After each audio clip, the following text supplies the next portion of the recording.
Indonesia adalah negara yang kaya akan suku dan adatnya.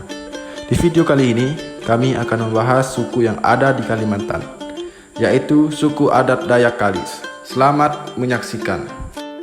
Pada kesempatan kali ini, kami akan menceritakan sedikit tentang norma-norma budaya yang ada di dalam kelompok masyarakat.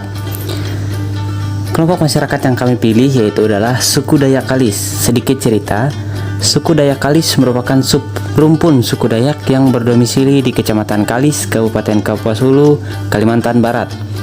Menurut Bapak Raimundus Rondi selaku Tamenggung suku Dayak Kalis mengatakan bahwa Dayak Kalis sebenarnya adalah subsuku Dayak yang berdiam di sepanjang Sungai Kalis.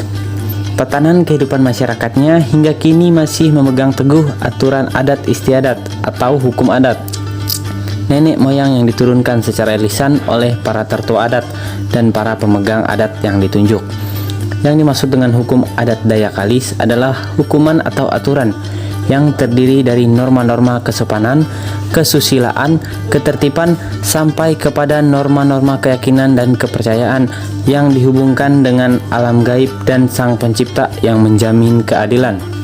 Sedangkan adat Kalis adalah suatu kebiasaan kehidupan masyarakat Kalis yang diakui, dipatuhi, dijalankan, dan dipelihara dengan sebaik-baiknya oleh seluruh masyarakat Kalis, dan dapat dikatakan bahwa adat Kalis merupakan persatu paduan kebudayaan, kerohanian, dan kemasyarakatan yang meliputi kehidupan, keagamaan, kesusilaan, hukum, kemasyarakatan, dan kekerabatan, bahasa, seni, teknologi, dan sebagainya. Hukum adat Dayak Kalis meliputi dua hukum, yaitu hukum pokok dan hukum tambahan. Hukum pokok adalah hukum yang mengatur aturan-aturan tentang sesama masyarakat Dayak Kalis, atau sering disebut juga dengan istilah adat Banua atau kaki tembaga, yakni sanksi adat berupa materi yang bernilai adat seperti gong, belanga, tawak, dan sebagainya. Keputusan hukum adat Banua ini diambil setelah terdapat bukti-bukti yang sah secara adat yang diperoleh, baik dari kesaksian warga maupun melalui pembuktian secara adat oleh pengurus adat dalam proses perkara, dan kepada pelanggar wajib melunasi sanksi yang dikenakan kepadanya. Selanjutnya, hukum tambahan atau suatu hukum yang berlaku terhadap kasus diantaranya semua anggota masyarakat persekutuan adat. Hukum ini merupakan suatu hukuman yang dituntut oleh masyarakat atau kampung yang dapat menyebabkan marahnya roh gaib sekitarnya. Hukuman adat semacam ini disebut hukuman tambahan yang dinamakan tulak bala. Sementara untuk perbuatan zina hingga mengakibatkan kehamilan akan dikenakan sanksi adat manyauti mataso yang diikuti dengan saut Banua, yakni 1 balanga atau 20 buah adat. Sedangkan benda adatnya yang digunakan adalah hewan kurban berupa 1 ekor babi, 1 ekor ayam, beras, dan sesajen lainnya. Proses menyauti mataso ini dilakukan selayaknya adat persembahan Mama Riang. Perkembangan norma budaya lintas zaman dan generasi. Sebuah kelompok pastinya dibangun berdasarkan adanya kesamaan akan nilai-nilai yang diyakini bersama. Seseorang yang memiliki kesamaan dalam nilai-nilai tertentu akan mengkategorikan dirinya sebagai bagian dari kelompok yang memiliki kesamaan dengannya. Kebersamaan mereka telah membangun sebuah pandangan tentang nilai normatif bersama. Nilai normatif yang dibangun bersama akan lebih mendorong anggota dalam kelompok untuk terus bersama, dan nilai normatif ini menjadikan kelompok memiliki pandangan, pikiran, dan perilaku yang hampir serupa atau sama dengan lainnya. Kesamaan akan pandangan nilai-nilai norma serta keyakinan ini merupakan proses dari pembentukan identitas sosial, sama halnya dengan masyarakat Dayak Kanyan.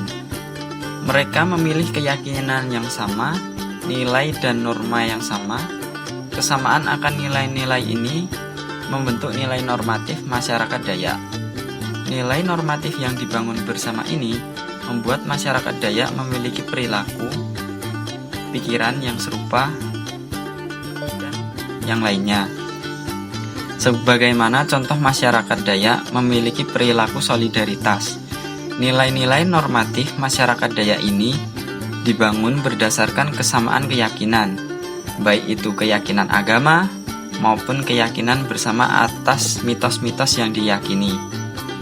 Masyarakat Dayak Hanan sejak masa pemerintahan Orde Baru tahun 1970-an, penduduk asli yang tinggal di rumah panjang hampir semua direlokasikan ke rumah tunggal.